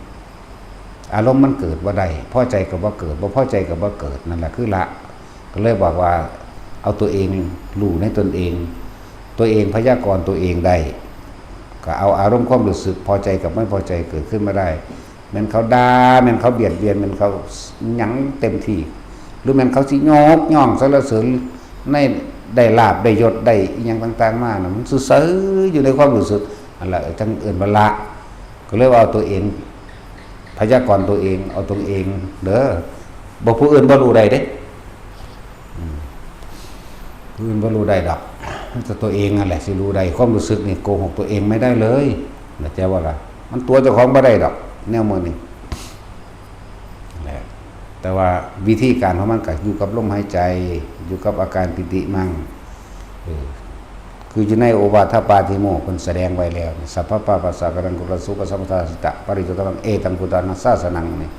นี่คือคำสั่งสอนของพระเจ้าทุกองค์อย่าคิดในการที่จะเบียดเบียนทำร้ายให้ผู้ใดผู้หนึ่งชีวิตและทรัพย์สินตลอดทั้งคนและสัตว์ถ้าบ่คิดแล้วมันก็บ่มีความโลภเองแหละเห็นบ่ล่ะจงทำจิตให้ขาวรอบหมายถึงอันใดก็ช่างที่มันเป็นประโยชน์โดยไม่เบียดเบียนเฮ็ดแต่สิ่งที่มันเป็นกุศลและประโยชน์เฮ็ดไปโดยบ่ทำลายบ่เบียดเบียนผู้ใดนี่มันก็เป็นศีลขึ้นมาของมันเองบ่สัจจิตะปริโยทปนังเนี่ยสำรวจความคิดเจ้าของเองเอตังพุทธนาสาสนังนั่นแหละเป็นคำสอนของพระพุทธเจ้าทุกพระองค์พร้อมเด้นี่พุทธศาสนังแปลว่าเป็นคำสอนพระพุทธเจ้าทุกพระองค์บาดนี้เพิ่นก็ประกอบขันติปรมังตโปติติขาให้เป็นคนมีความอดทนมีความอดกันเป็นเครื่องข่มอารมณ์อย่างยิ่งเป็นตบะอย่างยิ่งนั่นแหละขันติปรมังตโปติติขานี่นิพพานังปรมังวะทันติวะทันโยนะหิปัจจจิโตปรุปกติสะมโนโหติปรังวิเหทยันโตขันติเป็นตบะอย่างยิ่งเป็นความดับจากว่าเป็นความดับเป็นความสงบเป็นความระงับอย่างสั้นแหละบัดนี้เพิ่นก็ว่าบัดนี้เพิ่นก็บอกว่าให้หาเครื่องอยู่ได้บัดนี้อย่างละเป็นให้เป็นผู้มีอารมณ์ความรู้สึกที่ตั้งมั่นอันเป็นวิหารธรรมอันหนึ่งเรียกว่าปฐมาจารย์วิตกะวิจารนังบูปัสสมาอัจฉตังสัมปสาทนังเจตโสเอโกทิภวังอวิตกังอวิจารังวิเวกชัมปิติสุขังปฐมังชานังอุปสัมปชาวิหารติเป็นผู้มีสติระลึกรู้อยู่เพียงแค่ลมหายใจเข้าออกเมื่อมีอาการปิติเกิดขึ้นแล้วเป็นผู้ละอกุศลกามวิตกข้ามพ้นแล้วซึ่งนิวรณ์เนี่ยเพียงแค่ปัจจุบันเป็นเครื่องอยู่อันหนึ่งวันนี้ก็สุขจะปะหานาทุกขสัจปะหานาก็บอกไปนั่นแหละ ขอให้แห้วเข้าใจและมั่นใจแล้วก็ตั้งมันคงให้ชินชำนาญในเพียงแค่พื้นฐานสะก่อนเรียกว่าปฐมฌานจากว่าล่ะอยู่เคียงปฐมฌานเมื่อปฐมฌานคล่องแคล่วดีแล้วทั้งยืนทั้งเดินทั้งนั่งทั้งนอนดีแล้วอันเป็นวิหารธรรมอันเป็นเครื่องอยู่แห่งความรู้สึกของเฮาเองแห่งความคิดของเฮาเองต่อมามันก็ขึ้นชาติสองมันก็ขึ้นของมันเองและวิตกะวิจารนังอุปัสสมาแล้วที่นี้ก็ขึ้นชาติที่สองก็มีวิตกหายไปวิจารหายไปมีเฉพาะปีติเป็นสุขอันในอารมณ์ที่ตั้งมันเป็นหนึ่งนี่ความคิดบ่มีความตึกตองในความคิดหรือการสืบต่อเนื่องในความคิดคิดถึงลมหายใจหรือกายก็บ่มีเฉพาะปีติอันหนึ่งเกิดขึ้นที่หลวงพ่อจับมาตั้งไว้จุดใดจุดหนึ่งคืออุณาโลมหรือนวงบนหัวนี่เองนี่เป็นชั้นที่สองเป็นเครื่องอยู่นั่นแหละบัดชั้นที่สามหายไปก็มีแต่สุขเอกคตาก็ว่าไปคำว่าสุขนั่นคือความสงบนั่นเองเกิดความสงบโดยความรู้สึกจริงๆของกายโล่งโปร่งกายเบาจิตเวิ้งว่างจังว่าความคิดสิบ่มีสิเป็นอิ่มเป็นสงหลงอยู่หรอกแต่ว่าสบายอิ่มสิคิดหยังก็คิดว่าออกหรอกแต่ว่ามันก็เป็นของมันเองจากว่าล่ะนั่นแหละอยู่1 2 3ตัวที่4แต่มันสิเข้ากับมันก็เข้าเองดอกเป็นผู้ละสุขละทุกข์ไปแล้วเป็นผู้มีสติรู้อยู่กับความว่างจังสิเป็นชั้น4นี่พวกถ้าสิเว้าบาลีก็เว้าได้อยู่เด้ใช่บ่ล่ะพวกเฮาสิบ่ถึงขนาดนั้นดอกบ่ถึงมันจอใส่ปานนั้นดอกก็เลยเว้าเพิ่นภาษาเฮาสิเข้าใจง่ายเด้อนั่นแหละให้ทุก ให้ทุกคนอยู่ในปัจจุบันให้เป็นซะก่อนความรู้ทั้งหลายที่เฮามีไว้ภิกษุผู้บวชใหม่แต่ความรู้มันหลายอยู่แล้วให้ละรู้ไว้ซะก่อนแต่ให้รู้สึกโตเป็นที่ตั้งไว้เด้อรู้สึกตัวกับลมหายใจเข้าออกรู้ตัวกับอุณหภูมิหรือปิติอันใดอันหนึ่งที่มันเกิดขึ้นตรงหัวนี่นั่นเดี๋ยวมันสิเรื่องจะตอบคำถามยายอันนั้นก่อนยายอีหยังน้อที่เราเขียนมาถามว่าเราเป็นมะเร็งกระดูกพรุสามารถที่จะทำกายสั่นหรือแขนสั่นนั้นรักษามะเร็งกระดูกพรุได้ไหมไม่ได้สำหรับคนที่เป็นมะเร็งกระดูกพรุให้ใส่อาการปิติที่ยินนิ่มนวลอยู่ระหว่างกลางหน้าผากนี่แล้วให้แย้มปากเข้าฟังดีๆเอาเด้อย่ายอันนั้นเด้อลืมซื้อแล้วล่ะแต่ตัวมันคิดออกอยู่มะเร็งกระดูกพรุจะไปเหตุกายสั้นจะไปเหตุแขนสั้นมันสิผุเก่าๆมันบ่เจ็บดอกแต่ว่ามันสิขูลงเก่าๆนะให้เอาอาการปิติอีกตัวหนึ่งมาเป็นตัวถ้าเฮ้าสามารถทำความรู้สึกที่เย็นนิ่มหน่วงตรงกลางระหว่างหน้าผากได้แล้วนี่ให้แย้มปากบ่อยๆสูดลมเข้าลึกๆแย้มปากบ่อยๆเด้อแล้วให้มีความรู้สึกว่ามันสิเย็นเข้าไปสู่กระดานหน้าผากอยู่ข้างในเย็นเข้าไปสู่กระดานหน้าผากทำให้บ่อยทำให้มากตัวนี้ทำได้หลายโยทำให้ชินโดยความคิดในความวิตกว่าวิตกไว้ความรู้สึกตัวนี้สิแผ่ซ่านลงไปคุ้มทั้งกายเองความรู้สึกที่มันเย็นในกระดานหน้าผากเย็นนิ่มนวลมันสิแผ่ซ่านลงไปคุ้มทั้งร่างกายเอง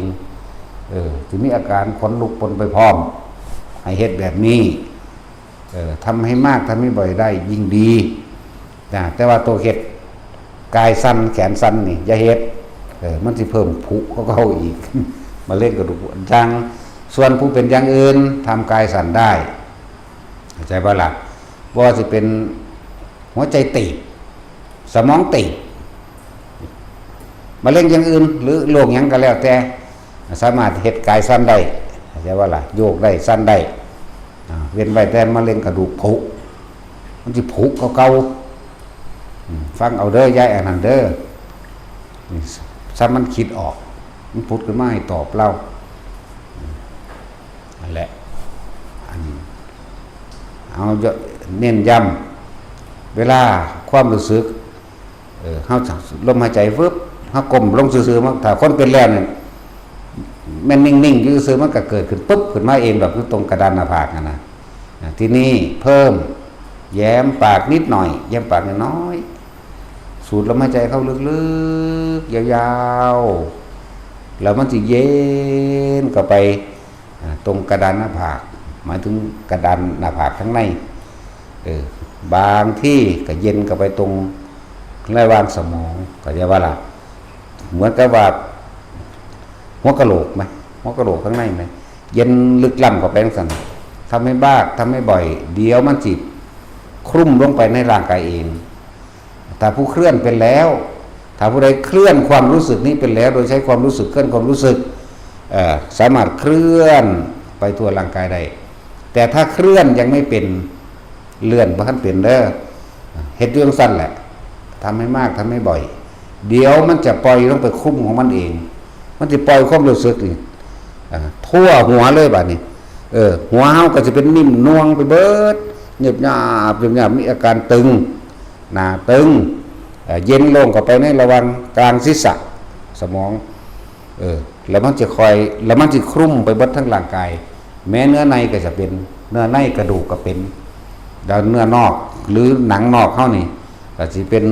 ขนลุกอ่อนๆหรือชานิดๆเข้าใจบ่ล่ะฟังเอาเด้อจำเอาเด้อไปเฮ็ดเอาบัดนี้จำลำไยนั่นแหละนี่คือสมาธิรักษาโรคสำหรับผู้เป็นโรคกระดูกผุบ่ต้องเฮ็ดกายสั่นให้เฮ็ดแบบนี้นี่อันโรคกระดูกผุให้เฮ็ดแย้มปากนิดหน่อยนั่นแหละสำหรับกระดูกผุจะไปสั่นเด้อมันสิผุเอา คือพาเฮาผู้หนึ่งกับพี่กายเฮากับเผาเป็นมะเร็งกระดูกพุระยะสุดท้ายก็บอกว่าบ่เฮ็ดนะให้เล่าอยู่เฉพาะกับลมหายใจเป็นอันว่าพ่อนั่นแหละม่วนบวชไม่เด้อกับฟังกันนะอย่าเพิ่งเอาพุ่มจิตพุ่มธรรมบอกมาคุยกันเอาไว้สักก่อนให้รู้เป็นผู้มีสติรู้ในปัจจุบันสักก่อนลมหายใจแล้วอันใดพระพี่เลี้ยงคนบอกกับหลวงพ่ออยู่นี่เน้นย้ำเรานี่เป็นห่วงเป็นใยกันรักกันดุจดังแขนขาอวัยวะเดียวกันเด้ในด้านจิตใจนี่บ่เคยมีความคิดที่ทำลายเบียดเบียนไผมาลายเฮาก็เอาดีให้ไผมาดีเฮาก็เอาดีให้นั่นแหละเพราะว่ามันเก่งล่ะมันจังพากันเกิดเข้าใจว่าล่ะและอีกอย่างนึงก็ต่อยกันดูแลเบิ่งในหลายๆอย่างอย่าเอาแต่ปัญหาเฉพาะตนขึ้นมาให้เบิ่งปัญหารวมๆนำช่วงนี้เขาพวกกลุ่มคนทำลายพุทธศาสนามันตั้งโตมากจ้องอยู่หาเรื่องนั้นนี่มาอยู่เรื่อยๆใจว่าล่ะกับเบิ่งดูแลกว้างๆนำให้ประโยชน์สาธารณะนำแน่ตัวนี้ก็เป็นตัวหนุนอย่างดีเด้ประโยชน์สาธารณะกุศลนะเป็นหูเป็นตาอันนั้นอันนี้คนแปลกหน้ามากก็บอกนะคือหมู่บ้านมันก็มีมาแล้วผู้หนึ่งมันจะอ่านหูจักผู้นั้นหูจักผู้นี้หมู่บ้านนี่เนาะคือแหละพอดีตัวหลวงบอกกลับมาเห็นก่อนตาจอนถอยรถเขาไปถามมันเบิ่งลงมาหาไผมหานาคหลวงสั่นห้วยกูก็บ่ได้หูจักเขาเพราะปานนั้นมึงคือสิหูจักทอกูเดี๋ยวนี้นะมาหาหลวงพ่อได้สั่นพอดีอันหยังหลวงพ่อตาจอนเปิดนี่เดี๋ยวหลวงพ่อสั่นกูบ่ได้จักมึงได้มึงมาหาไผดอกวันบัดนี้ก็ไปสิโอ้ยวันดีแม่ซี่หูจักแม่ซี่ไปนี่มันสิแก้ตัวไปเลยจักว่าแม่ซี่ยังปุกปิกมันบ่ได้โกนหัวมีแต่หัวขาวเสือหัวงอกขาวยุ่นพูนอยู่มันไหลไปเรื่อยเด้แล้วมันก็ฟ้าวออกไปเด้มึงจะออกไปได้บาทนึงได้แต่จอนแล้วขี่รถน้ำแต่จุ๋ยแล้วออนลัดทั้งนี้มันขี่มอเตอร์ไซค์ไปไกลแล้วที่จริงเฮาหูจักอยู่ดอกถ้าสิเอามันอีหลีนั่นน่ะกล้องวงจรปิดเฮาเต็มวัดอยู่แต่ว่าเฮาบ่จับไผดอกถ้าคนมีคดีมีหยังมา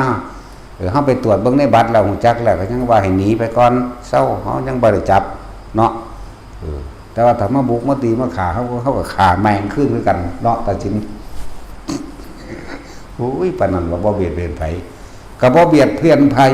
เนาะแต่ว่าเฮาบ่ให้ผู้ใดมาทำลายเฮาก่อนเด้เฮาก็บ่ยอมให้ผู้ใดมาทำลายเฮาคือกันเลยจังว่าอยู่จะเบียดเบียนกูก่อนก็แล้วกันเนาะจังได๋จังว่าให้เบิ่งอันนี้นำของเฮามันที่1อยู่แล้วในภาคอีสานนี่จักว่าล่ะเฮานี่เป็นอันดับ1ในการจ้องอยู่ผู้เข้าวิธีใดนอจักว่าล่ะมึงมาโลดกูจะลดลัดทางมึงล่ะกูปิดทางมึงกูสิให้พระลุ่มตีมึงเนาะบ่ต้องไปสนใจในรูปแบบไม่ใช่ใช่มันนะนั่นนี่ดอกกูบ่สนใจดอกบางหันกูต้องตีมึงก่อนถ้าพระบ่ปกป้องเอาเองพระไปสิมาปกป้องเฮาไงฟังดีๆเด้ตำรวจนักกฎหมายสำนักพุทธว่าถ้ามีผู้ใดไปฟ้องหยังฟ้าวแล่นมาด่าเฮามาจับเฮาโลดบึกลุกโลดลูกโคตรพอคนแม่งบ่เนาะว่าเขมรเราไป4-5จังหวัดพุ่นมันคือบ่ไปเอาโอ้ยแล้วพออีแตกหมาบ่มาได้ศูนย์อีกแล้วได้นี่บัดพระสิเฮ็ดประโยชน์เพื่อเป็นสาธารณประโยชน์บุกรุก 2,000 ไร่บุกรุกจากที่แรก 2,000 เหลือวันนี้ 1,200 เดี๋ยวนี้120แล้วเด้จังมาสิ20เท่านั้นได้บัดนี้มันเป็นหยังสิอยู่นำกันบ่ได้มันเป็นหยังสิสร้างประโยชน์บ่ได้แม่นบ่ล่ะคือเรื่องของชัยวัฒน์มื้อนี้หลวงพี่ชัยวัฒน์ครูบาชัยวัฒน์หม่อมชัยวัฒน์อาจารย์ชัยวัฒน์จังได๋มันสิได้เบิ่นตัวแม่นบ่ล่ะหาแต่แนวมาจับผิดกันสิเอาเป็นเอาตายโอ้ยลูกเขาอีห่าปานว่าเขาพาคนไปฆ่าไปปล้นไปขี้ร้านทองบางใดอุ้ยนั่นแหละถ้าพาบ่ปกป้องกันเองใครสิมาปกป้องศาสนาอื่นๆเขาฆ่าพระฆ่าคู่ฆ่าได้ศาสนากูก็ฆ่าได้คือกันโดนเป็นแมงอย่างเดียวเนาะแต่เขาบ่ปกป้องกูแม่นภิกษุเมืองนาลันทาเด้กูว่าเป็นนาง สงบเงียบปล่อยวางให้เขาตัดข้ออยู่หันเด็กกูตัดข้อแม่มึงก่อนโหลดเนาะนั่นแค่แล้วว่าได้เด้เฮาแต่เฮาบ่ปกป้องกันไผสิปกป้องเฮาเนาะมาหากูด้วยมึงอยากตายกูนี่บ่ไปเบียดเบียนไผเด้เราผู้ปฏิบัติธรรมไม่ไปเบียดเบียนใครแต่เราก็ไม่ยอมให้ใครมาเบียดเบียนเราเหมือนกันเข้าใจว่าล่ะนั่นแหละก็เบิ่งเอาตัวปืนซื้อให้ผู้ละกระบอกแล้วตัวนั่นแล้วอ้าวพระพุทธเจ้าเพิ่นก็อนุญาตให้ใส่ไม่เท่าด้วยป้องกันอสรพิษสัตว์ร้ายจังว่าล่ะป้องกันโตเพิ่นดอกให้เฮาป้องกันโตเพิ่นให้เฮาเคลียร์ขี้เข็บแบงงอดเคลียร์งูเคลียร์หยังออกเข้าใจว่าล่ะพวกนั้นก็คือขี้เข็บแบงงอดก็คืองูแหละจังว่าล่ะซั่นแล้วก็เคลียร์ตามก่อนตัวจังมันจะบ่เห็นงูมาโลกุทางตามึงเขาตัดสินนั่นแหละก็ให้เบิ่งไว้มันหลายแง่หลายมุมที่เข้ามาเด้อก็ยังเว้าเรื่อยๆถ้าผู้ใดชักจูงชักชวนเว้าพื้นกันนินทากันได้หนีให้เตือนกันมึงมาหยังเจ้ามาหยังให้บอกกันไว้เด้มาปฏิบัติธรรมแม่นบ่ปฏิบัติธรรมหลวงพ่อบอกว่าให้เบิ่งใจตัวเองเบิ่งความคิดตัวเองเบิ่งกิริยามารยาทตัวเองบ่แม่นว่าไปจับผิดจับถูกคนผู้นั้นผู้นี้จักว่าล่ะนี่ให้เตือนกันหมู่นี่ก็ดีหลายคนแล้วได้เฮาเอาออกไปเห็นบ่ล่ะหลายแล้วเด้ 3-4แล้วเด้บ่วันๆบ่เฮ็ดหยังก็ทำท่ามาดีแต่เดือนแรกเริ่มแล้วเด้บัดนี้เริ่มนินทาคนนี้ให้ผู้นี้ฟังนินทาคนนี้ผู้นี้ฟัง3คนเอาไปมาคน3คนเขาถือกันดีๆผิดกันเพราะว่าพวกปัญญาอ่อนอีกเนาะอยู่นำกันมาเป็น 2-3 ปีเขาไปยุไปย่องกับผิดกันเองมีแต่อีเก่งๆนี่เฒ่าเด้ด่าละบาดนี้เฒ่าเบิดแล้วก็ยังให้คนเข้ามาใหม่ที่บ่เคยรู้จักเฮามายุย่องว่าจังสั่นจังซี่ได้ผิดกันแหมนั่นแล้วถือกันเราไปผู้ปานนี่ เขาหาก็มาอยู่กี่เดือน2 เดือนแต่ของเป็นผู้อยู่กับเฮาเท่าไรปียังจะเป็นเสือเขามันบ่ล่ะนั่นแหละอีกอันนึงตั้งว่าเบิ่งกันเตือนกันถ้าผู้ใดมาแนะนำเว้าพื้นผู้นั้นผู้นี้ให้บอกให้กลับไปเบิ่งเจ้าของเด้อโลดตอนบ่ฟังมันยังพยายามอยู่นั่นก็ขับไล่ออกตัวเป็นสั่นตัวนั่นแหละ พาเฮาห่างเหลือหน่อยลงบ่ได้หลายเด้คน 7,000 คน70 ล้านคนในประเทศไทยพวกนักบวชโดยประมาณให้สูงสุดถึง300,000นึงเด้กับ70 ล้านต่างกันบ่ล่ะนั่นแล้วต่างกันบ่คน 7,000 กว่าล้านคนบัดนี้โดยทั่วโลกแล้วนี่7,200 ล้านคนบวชนั่นน่ะมันบ่ได้พอ10 ล้านเด้กับ 7,000 นั่นเข้าใจว่าล่ะนอกนั้นก็ทั่วไปแค่คนทั่วไปนั่นแหละยังว่านั่นแหละแต่พวกเฮาบ่ปกป้องกันเองไผสิมาปกป้องเฮา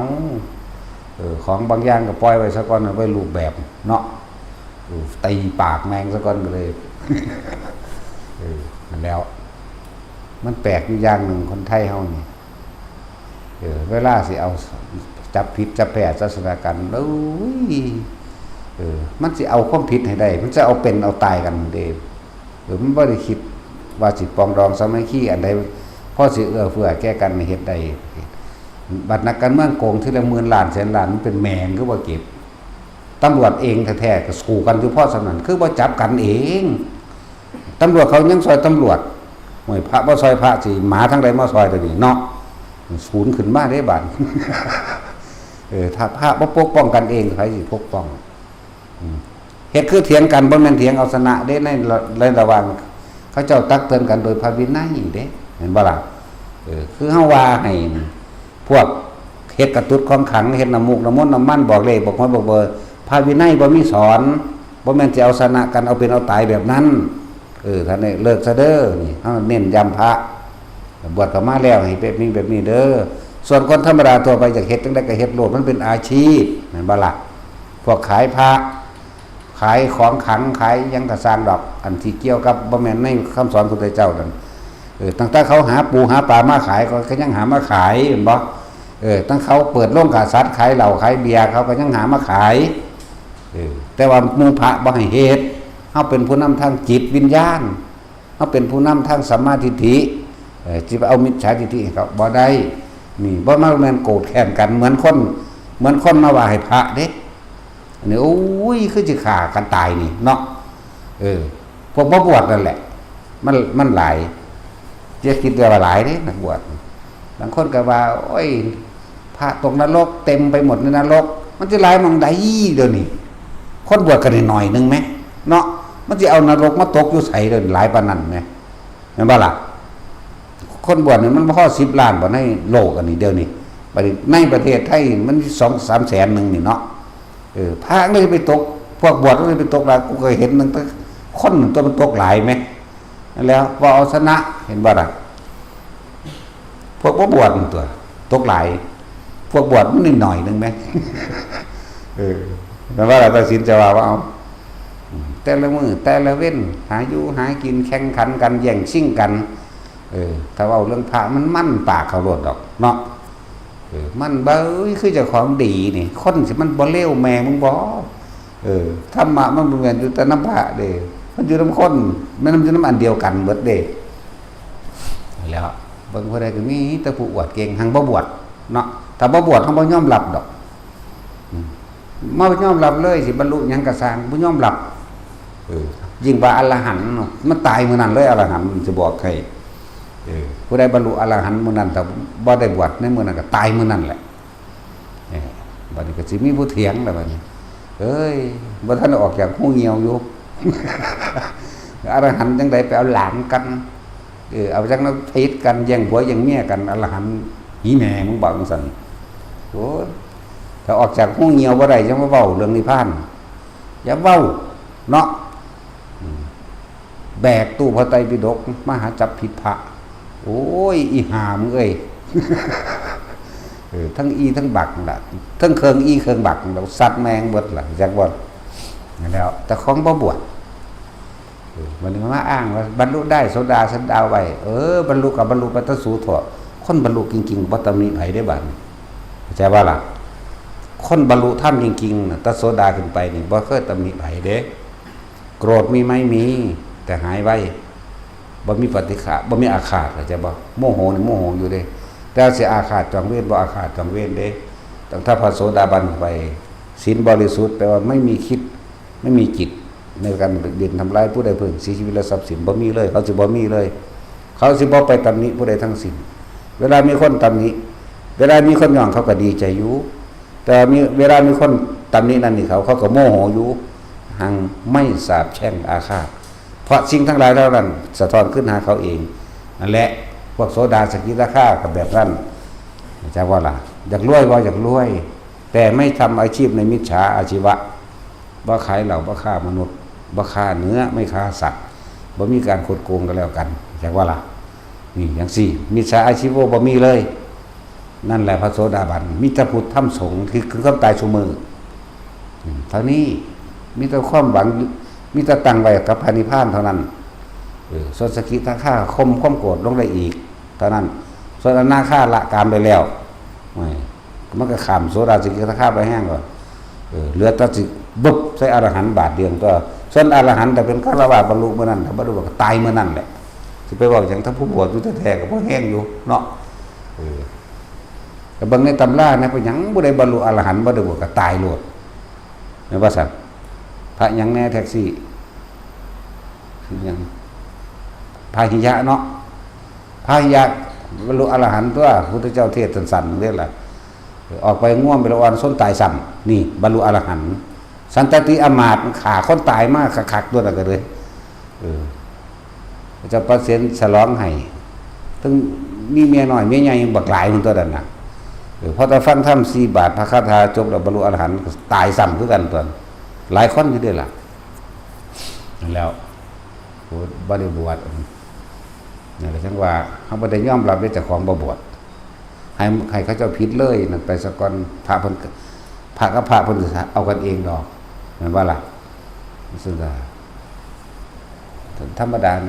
ผิดอาบัติอย่างนั้นอาบัติอย่างนี้บัดพ่อบัดแม่มึงบ่แม่นฐานะสิบอกแบบนั้นจักว่าล่ะอย่ามาจับตัวนั้นถ้ามันเลยไปเรื่องของโลกอีกอย่างนึงส่วนพระเพิ่นก็สิว่าอีกอย่างนึง เมาเหล้าจังซี่ก็สิมีแต่สิจับศึกโลดบางทีก็ไปกินยาบ้าจังซี่ก็สิจับศึกโลดให้พระเพิ่นจัดการให้ซะก่อนถ้าพระเพิ่นว่ากิริยามารยาทนี่มันเป็นมาตลอดเลยเฮ็ดแล้วก็บ่เลิกดอกแต่พระเพิ่นว่าศึกษาก็ต้องเอาตามพระซะก่อนอย่าเพิ่งไปตัดสินใจแทนแต่ว่าบวชทั้งบ่ยอมรับโลดเนาะแต่ยิ่งจะโสโอหังอยู่ได้เฮานี่เนาะอยากมีสักกายราชอยู่ได้ นั่นแหละพระบ่ซอยพระสิไปซอยมันมีอยู่แค่นี้นึงค่าโดยประมาณนี่บ่แม่นว่ามัน 300,000 ตรงเด้2,700,000นี่ก็ประมาณค่าใช่ว่า 300,000 นึงเด้เข้าใจบ่ล่ะบ่จักค่าโดยประมาณบ่เด้นี่บ่ได้เรียนบ่หนังสือภาษาคณิตศาสตร์เนาะ คือจังซั่นตัวมันบ่ได้ถึง 300,000 เด้หน่อยลงผู้ใดสิบัติดีมีแนะนำคนได้ทำบุญทำทานซอยเหลือสังคมซอยเหลือน้ำท่วมซอยเหลือโรงพยาบาลซอยเหลือคนเจ็บคนไข้คนป่วยคนทุกข์คนยากแต่ซอยเหลือทหารแน่มาหาเรื่องเขาโลดเนาะหาเรื่องเขาทำลายชื่อเสียงเขาเพื่อว่าคนมีศรัทธาเห็นบ่มันเป็นสั่นเด้แล้วมันอันผู้มันมามันไปซอยไผเดี๋ยวนี้แม่นบ่สั่นมีอยู่บ่เขาเฝ้าแล่นไปออกหน้าถอยทหารทีรีมีอยู่บ่อันพวกสันดานหมาเนี่ยเนาะบ่มีตอนสู้กันเองอันผู้นั้นโกงจังซี่ผู้นี้โกงจังซี่รับซวยเท่านั้นล้านรับสแกมเมอร์เท่านี้ล้านโอ้ยลูกเขาอีแตกหมามันเป็นแมงคือบ่ไปจับกันเด้เนาะ แม่นว่าซั่นพ่อแม่บ่สั่งสอนแต่อยากหัวไว้นั่นแหละเตือนหมู่ภิกษุสงฆ์ทั้งหลายบ่แม่นว่าสิไหลไปตามชาวบ้านเด้แสดงว่าเจ้าของเองก็บ่ศึกษาพระวินัยคือชาวบ้านบ่จังมาใส่กันแม่นบ่ล่ะถ้าพวกชาวบ้านบ่ได้บวชมันเคยบวชมาก็สร้างมึงแน่มึงสึกเห็นหยังซั่นเนาะมันคือบ่อยู่ให้มันได้แน่มันสั่นตัวบางคนสึกบวชก็มาก็บ่จักหยังอีหลีเด้บักหลายปีก็บ่จักเด้แต่บ่ได้จี้บ่ได้มีพี่เลี้ยงบอกเอานี่แล้วเฮาเป็นที่หนึ่งอยู่แล้วอย่าลืมเด้อ เพราะว่าเขามันสุดยอดมันเนาะได้สินพวกเขามันรู้สึกว่าน่ารัก เขาน่ารักเลยเขาก็เลยอยากมาคนมันรักเราเยอะนะเพราะเราน่ารักเขาก็เลยอยากมาทำลายเขาต้องบังแม่แต่มึงถือตีนกูโลด เอาสบาย